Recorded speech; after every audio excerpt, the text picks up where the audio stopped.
प्रीति घबराई हुई बेड पर बैठी थी। दिखने में बहुत सुंदर, रंग सांवला और उम्र केवल 20 साल। कमरे में एक लड़का, आशीष, दाखिल हुआ। उसको देख के लगा रहा था जैसे भाग के आया हो कहीं से। लड़का दिखने में हीरो था। लड़के ने दरवाजे की छिटकनी लगाई और पलटा लड़की की तरफ, सांस भरी और बोला, बड़ी मुश्किल से मिला। आशीष बोला और अपने हाथ में रखे उस कॉन्डोम के पैकेट को प्रीति को दिखाया। मुझे तो बहुत डर लग रहा है, प्रीति बोली। मैं भी तो पहली बार ही कर रहा हूँ। आशीष ने अपनी शर्ट उतारी। प्रीति ऐसे ही बैठी रही। उतरो ना कपड़े, आशीष बोला। प्रीति ने हिचकिचाते हुए अपने कपड़े उतारने शुरू किए। आशीष ने अपना मोबाइल निकाला और बेड के सामने रखे एक शोकेस में ऐसे रख दिया ताकि उस बेड के ऊपर होने वाले कारनामे की वीडियो बन सके। ये क्या कर रहे हो? प्रीति मोबाइल को देख चिंतित स्वर में बोली। हमारे प्यार की निशानी तो होनी चाहिए ना कुछ। प्लीज ये सब मत करो, हटाओ कैमरा। अब ऐसे मत कर प्रीति, मेरे ऊपर भरोसा भी नहीं तुझे, कैसा प्यार है तेरा ये फिर? रहने दो ये सब, पता चल जाएगा दूसरों को। किसी को नहीं मिलेगी, तेरी कसम, प्राइवेट रहेगी ये, आशीष बोला। ये करना जरूरी है क्या? प्रीति बोली। अरे पागल, कल मैं दिल्ली चला जाऊंगा, हमारी याद कुछ तो होनी चाहिए। सब पर्सनल यूज के लिए है यार, इसी को देख के तुझे याद करूंगा। क्या करोगे याद करके? बस तू मेरे दिलो दिमाग में रहेगी इसको देख के। प्रीति मुस्कुराए और आशीष कूद पड़ा बेड पर, और फिर हो गया उनका कारनामा सारा रिकॉर्ड। दोनों को नहीं पता था कि ये रिकॉर्डिंग और ये संभोग उनकी जिंदगी में तूफान ला देगा।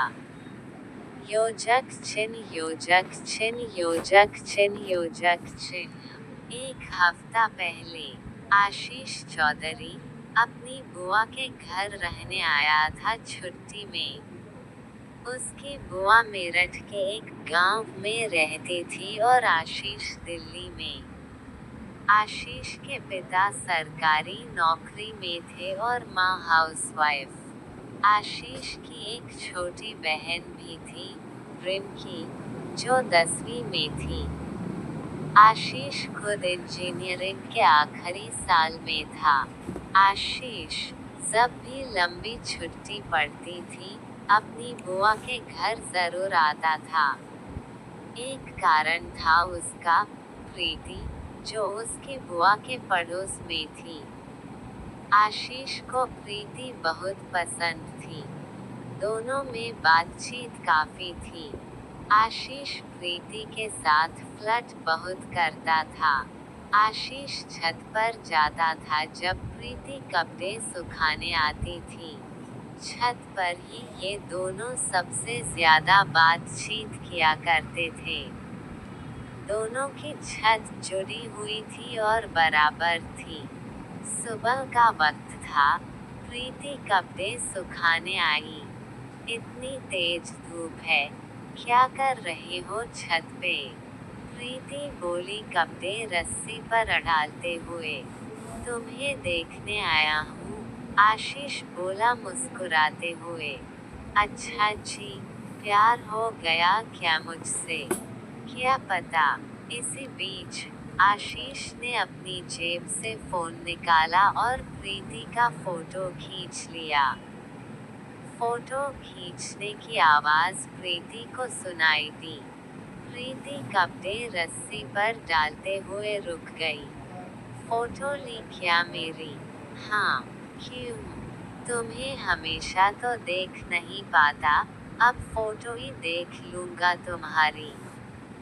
बड़े शैतान हो, मुझसे बिना पूछा ले ली फोटो। चलो अब पूछ लेता हूँ, फोटो ले लूं तुम्हारी।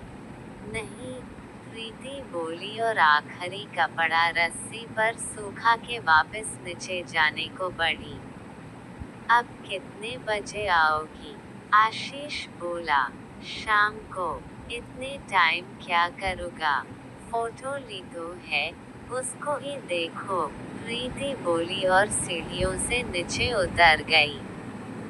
नीचे आकर प्रीति अपने आप को शीशे में देखने लगी। उसको लगा, क्या वो सच में इतनी सुंदर है कि उससे कोई लड़का प्यार भी कर सके? प्रीति को यकीन नहीं हो रहा था, लेकिन उसके मन में खुशी भी थी कि वो किसी को पसंद है। शाम को प्रीति दोबारा छत पर गई। आशीष अपनी छत पर पहले से मौजूद था। प्रीति ने जो सुबह कपड़े सुखाने डाले थे उनको उतारने लगी। कब से हो छत पर? प्रीति ने पूछा। बहुत देर से। कितनी देर? पता नहीं चला टाइम का। अच्छा, तुम भी अब एक मोबाइल ले लो ताकि हम बात कर सके एक दूसरे से। कर तो रहे हैं। अरे यार, ये भी कोई बात करना हुआ, अच्छे से बात तो उस पर ही होगी। पापा नहीं दिलाते अभी, कहते हैं जब शादी हो जाएगी तब दूंगा। बताओ कैसा बाप है, मेरे पापा ने मुझे 9वीं क्लास में दिला दिया था। इतना ही है तो तुम गिफ्ट दे दो। दे देंगे, बताओ बर्थडे कब है तुम्हारा? अभी तो टाइम है। बताओ तो प्रीति, कब है? 23 फरवरी। दिल्ली से कुरियर कर दूंगा तुम्हें फोन उस दिन।